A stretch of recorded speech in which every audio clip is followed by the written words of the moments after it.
दोस्तों आज बात करने वाले हम लोग SI LDC के बारे में, जो कि बहुत ही ज़बरदस्त चीज़ें हैं। और ये SSC GD के थ्रू जितने भी लोग भर्ती होते हैं उन सभी को इसके बारे में शायद पता हो या ना भी हो। तो सबसे पहले तो मैं बता दूं कि SI LDC होता क्या है और फिर उसके बारे में आपको बताएंगे कि इसका वैकेंसी का क्या होना है।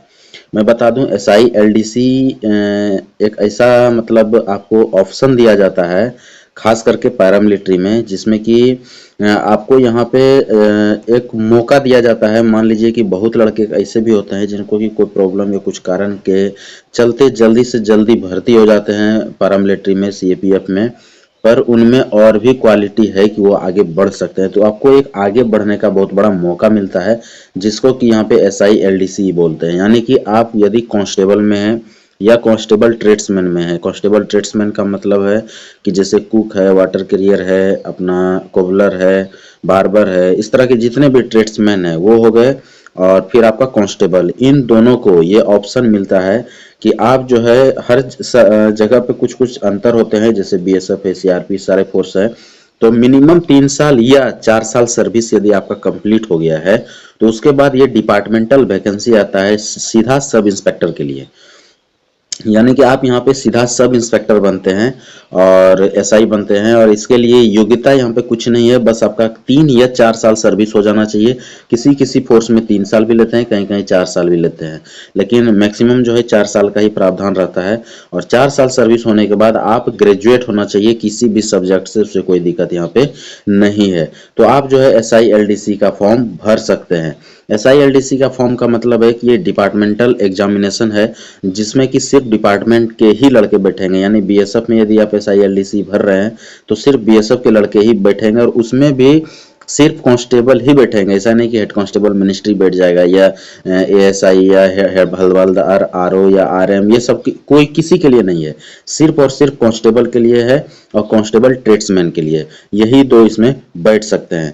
तो यहाँ पे यदि आप ग्रेजुएशन करके आते हैं तो बहुत ही ज़बरदस्त चीज़ें हैं ये, और आपके लिए बहुत फायदेमंद है। और नहीं भी किए हैं, कोई ऐसा है जो कि जस्ट ज्वाइन किए हैं और अभी ग्रेजुएट नहीं है, तो मैं बता दूं IGNOU से आप ग्रेजुएशन जरूर कर लीजिए यदि आप चाहते हैं कि आपका रैंक बढ़े और आप जो है डिपार्टमेंटल प्रमोशन लेके ऊपर रैंक तक जल्दी जा सकते हैं।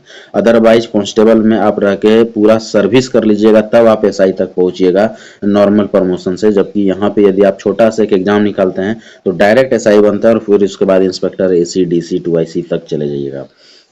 यानी बहुत ऊपर तक आपका रैंक यहाँ पे जाने वाला है यदि थोड़ा सा आप मेहनत कर लेते हैं। तो यही SI LDC है। तो ये मैं बता दूं ये हर विभाग में आता है, चाहे BSF हो, CRP हो, ITBP हो, SSB हो, CISF हो, कोई भी फोर्सेस हो, जितने भी पैरामिलिट्री यानी CAPF के जितने भी फोर्स हैं उन सभी में जो है इसका आते रहता है वैकेंसी। तो अभी बात करेंगे कि किसका किसका कब कब आने वाला है। तो मैं बता दूं कि BSF का जो है काफ़ी समय हो चुका है और चांसेस है कि इसका भी बहुत जल्द आ जाए। वैसे एकदम एग्जैक्ट डेट अभी हम क्लियर नहीं बता सकते हैं, पता करने का कोशिश करेंगे और जैसे पता चलता है तो आपको बताएंगे। उसके बाद में बता दूं ITBP का भी पिछले साल ही इसका आया था, और हो सकता है कि फिर से हर साल आ ही जाता है, नहीं हर साल तो 1 साल गैप करके पक्का आता है। तो हर फोर्स में आता है, जैसे अभी BSF में LDC का हेड कांस्टेबल मिनिस्ट्रियल का भी LDC आया था। तो LDC सब में आता है, जैसे कि SI LDC हो गया, हेड कांस्टेबल मिनिस्ट्री का भी LDC आता है। उसके बाद RO RM का भी LDC आता है। तो RO RM का कंप्लीट हो गया, अभी जस्ट हुआ है BSF का कंप्लीट, और इसका हेड कांस्टेबल मिनिस्ट्री, ये दोनों का है जो अभी तुरंत कंप्लीट हुआ है। LDC का, HC RO RM और HC मिनिस्ट्रियल का। CRPF का भी HC मिनिस्ट्रियल का जो LDC एग्जाम का था रिजल्ट, वो अभी तुरंत जारी किया गया है, 2-3 दिन हो रहा है।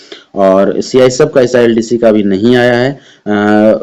वैसे मिनिस्ट्रियल का इसका भी LDC का चल रहा है और ITBP का भी चल रहा है। तो ये चीजें हैं, मतलब सभी में मिनिस्ट्रियल का LDC आ चुका है, बस आपका SI LDC आना बाकी है। तो आप लोग SI LDC के लिए तैयार रहिए। जिसका कि HC मिनिस्ट्री LDC में नहीं हुआ वो SI LDC में अपना फॉर्म भरें और मेहनत करें। फॉर्म भरने का इंतजार या वैकेंसी आने का इंतजार मत कीजिए। यदि आपको पहले से पता है, यदि आप एक आध बार बैठ चुके हैं तो आपको ऑलरेडी पता होगा कि इसमें क्या क्या पूछा जाता है। और यदि आपको नहीं पता है तो आपके जो सीनियर हैं या जो बैठे हैं, पता कीजिए कि कौन पिछले बार बैठा था और उनसे थोड़ा सा पता करके उस तरह से तैयारी पहले से रखिए, जो कि फॉर्म आए और आप जो है एकदम फुल तैयार रहें। यही चीज़ है, वही लड़का जो है ना आराम से यहाँ पे निकाल लेता है। लेकिन कुछ लड़के क्या होते हैं, नॉलेज अच्छा खासा होता है लेकिन वो इंतजार करते हैं, तब तक कुछ नहीं करते हैं। जब फाइनली फॉर्म आता है तुरंत भर आता है, एग्जाम हो जाता है और वो उतना तैयारी नहीं कर पाते हैं। तो जब आपको इच्छा है कि हमको SILDC निकालना ही है, तो इस हिसाब से आप पहले से ही लग जाए। आना तो तय है, आज आ जाए या कल आ जाए, आना तय है। हर साल आता है, ये 2 साल में तो आ ही जाता है।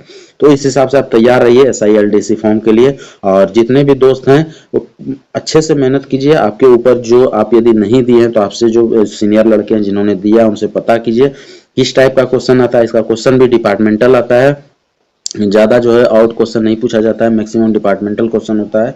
बाद बाकी जो है मैथ्स रीजनिंग भी रहता है। तो इन सभी चीज़ों पे उसका लेवल क्या होता है, किस तरह का तैयारी करें, वो आप जो है अपने सीनियर से पूछ के तैयारी कर सकते हैं और इसमें फाइनल रिजल्ट करके आप डायरेक्ट सब इंस्पेक्टर बन सकते हैं, यानी डबल स्टार लगा सकते हैं। तो ये चीज़ें हैं, SILDC बहुत ही अच्छा चीज़ है और हर फोर्स में आता है। तो इसके बारे में कोशिश करूंगा कि आपको जानकारी दे दूं कि इसका कब वैकेंसी आ रहा है, नहीं आ रहा है। इसके अलावा और भी कुछ जानकारी चाहिए होगा तो कमेंट सब जरूर कीजिएगा। वीडियो अच्छा लगा हो तो लाइक करें, सब्सक्राइब जरूर कर दें इस चैनल को। इस वीडियो में आप लोगों के लिए लेके आते रहूंगा। आज के लिए इतना ही, थैंक यू, धन्यवाद।